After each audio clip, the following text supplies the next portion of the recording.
All right.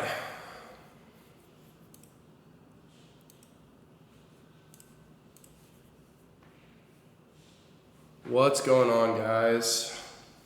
We're gonna get right into this, okay? We're gonna do a quick little recap of what happened yesterday, why I did not take a trade. Yesterday's price action was pretty horrible. And then we'll also go over today. Obviously, I did not trade due to CPI.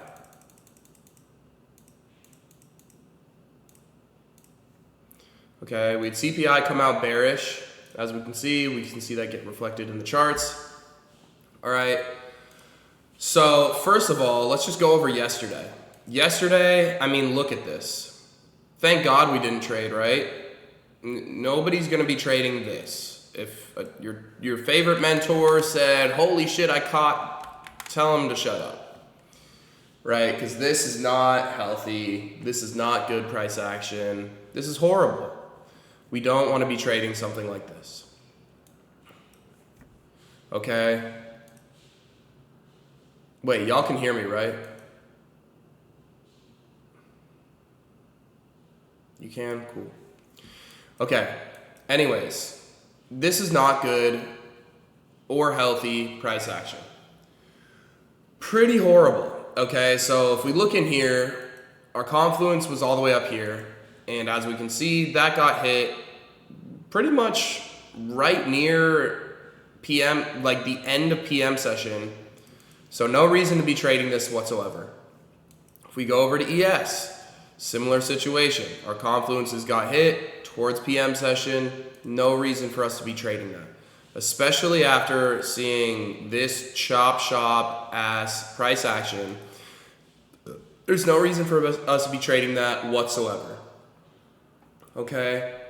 Now, we had our confluences from yesterday. None of them got hit until way later into the day, so no trades from yesterday. Now let's go into today. We already know that CPI came out. Let's talk about what we expect to happen at a price. So first of all, the 4-hour remains bearish. We saw that CPI came through, swept out these 4-hour highs. Okay. We also noticed that the hourly was bullish after this break of structure to the upside to sweep these 4-hour highs. So what we would be looking for would be, boom, a 15-minute break of structure, which just occurred. And again, I'm not trading this, so I'm able to freely talk about this. Okay, we're bearish on the 4-hour, but bullish on the hourly. So for me, I'm looking for confluences on the 15-minute. We see a sweep, we see the break of structure. Now what am I looking for? I'm looking for more confluences, one more confluence, preferably a fair value gap, maybe an order block, potentially a breaker, okay, for me to quote, go short, okay? Obviously I'm not going to be trading today because it's CPI, but I would be looking for a confluence to go short, and then in turn, if we are, let's say hypothetically, we make, boom, a fair value gap right here. We see the fair value gap get pushed into, selling power out of it. Boom, cool. We can target these lows. Okay, on top of that, what else can we target? We can go ahead and target, boom, these lows down here. Okay, we can go ahead and target these lows down here, or even this. This is probably like a 4-hour order block. Not quite, okay, but a 4-hour high. Okay, that's really what I would be looking for. And again, that's all hypotheticals. Hypothetically, if we are able to get this imbalance filled and we are able to get that selling power out of it, again, I'm not trading, but that's what I would be looking for if this was a regular trading day. Okay. Moving on to NASDAQ. We'll talk about NASDAQ now. Okay. In this situation, we broke 4-hour structure to the upside. So we're bullish. And on the hourly, we broke hourly structure to the upside as well. And we actually just swept out these hourly lows. So we're bullish on the hourly and on the 4-hour. We just took this move down, this move up. This is a draw on liquidity right here. We just seen this get taken out. Okay, so what would I be looking for on NASDAQ? It's actually the inverse of what I'm looking for on ES. Since the 4 hour is in line with the hourly, I'm able to scale down on the 5 minute time frame. I would be looking for a 5 minute high to get made and then broken, and then maybe a sort of imbalance, a order block for price to get tapped into, buying power out of it there, and then from there I can start targeting previous highs.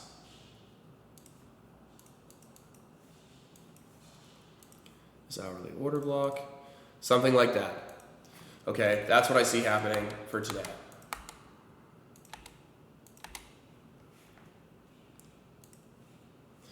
For all the people saying that you can't hear, it is on your end. Y'all gotta fix it on your end. Most people can hear. Volume up. Turn your volume up. Turn your volume up. Turn your volume up.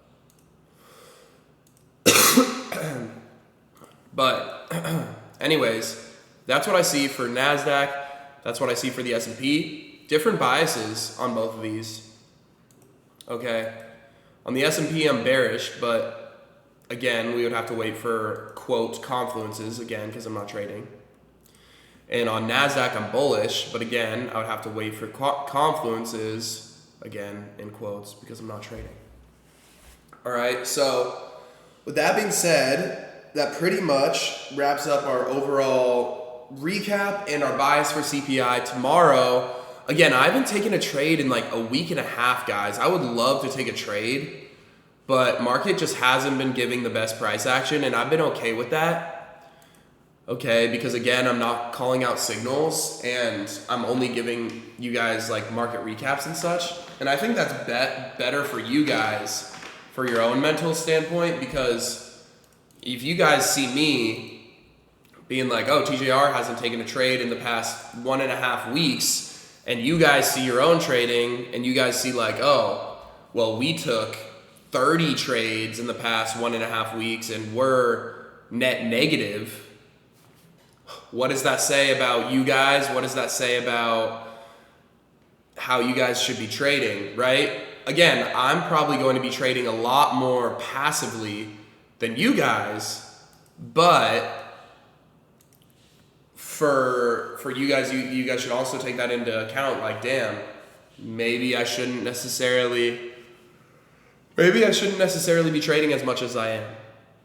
Okay, we'll do a quick little Bitcoin recap, super quick. We were able to fully close above previous all-time highs on the daily time frame.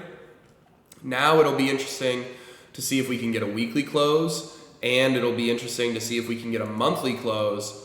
We're in a bull run, boys. We are in a full-on bull run. Okay, we can see that price has been moving to the upside heavy, super heavily. Okay, whoa, I'm about to sneeze. Whoa, boogers everywhere. Wow. Oh. Oh. Wow. Wow. Booger run.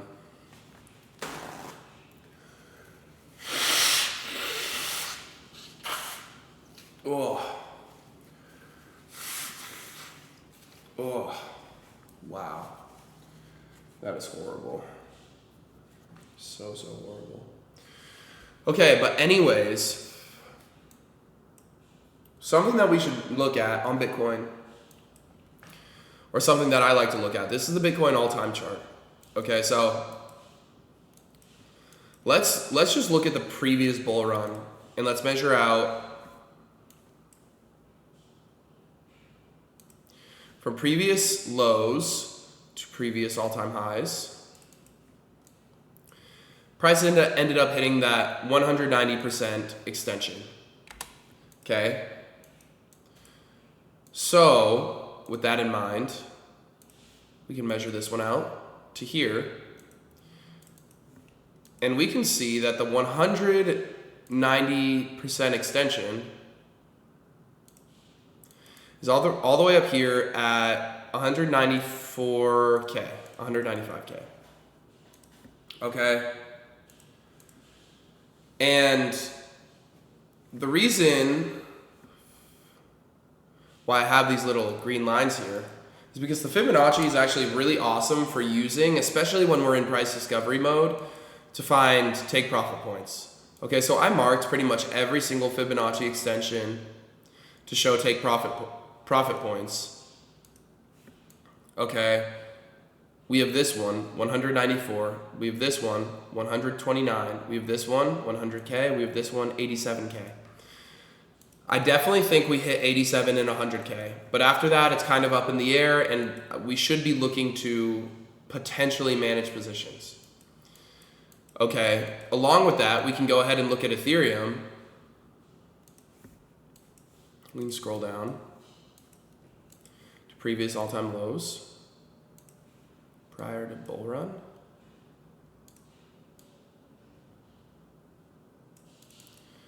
And we can see that Ethereum did similar, went up to that 190% extension, went even further past that, and then shortly after went down. So with that in mind, what can we do? We can draw out, boom, to here. And we can see that the 190% extension is going to be at around $14,000. We can see that the 90% extension is going to be around $9,250. 50% and 27%. 50% is $7,300. 27% is $6,100. So again, with that in mind, when we start going into price discovery on Ethereum, which I do think will happen, we can start identifying these areas as solid take profit points, or solid areas to start looking to take profit.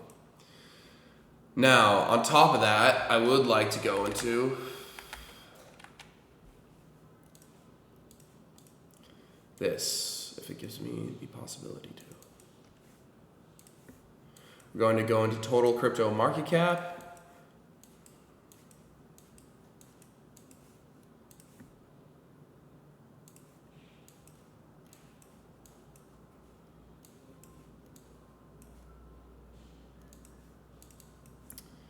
Okay, exact similar situation. Goes up to the 190% mark, shortly after starts to fall. So you can see that there's a very obvious trend within here with that 190% extension on the Fibonacci.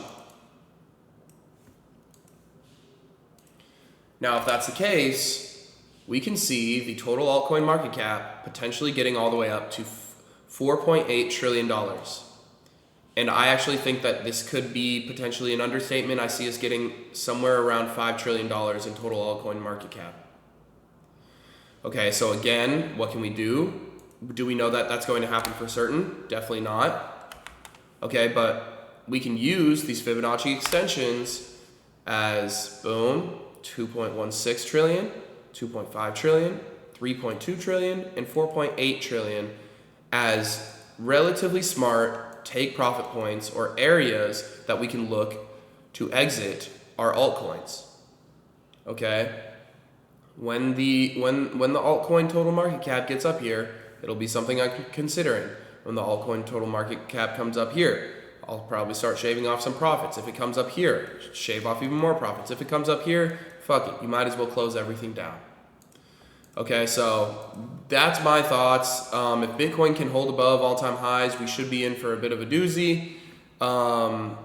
Ethereum should be coming right after that, okay, because we have all-time highs right here at 4,800. Okay, we're only like $700 away from that. Okay, around a 20% gain, which honestly could very well happen in like a single week. Okay, so that's something to keep in mind.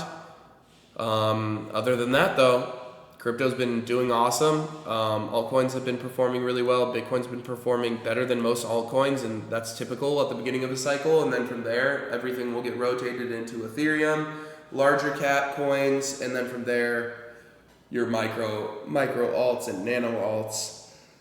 Okay, so with that being said, I appreciate y'all. That's my little recap on ES and NQ. And yeah, I'll see you guys tomorrow for some actual trades, all right?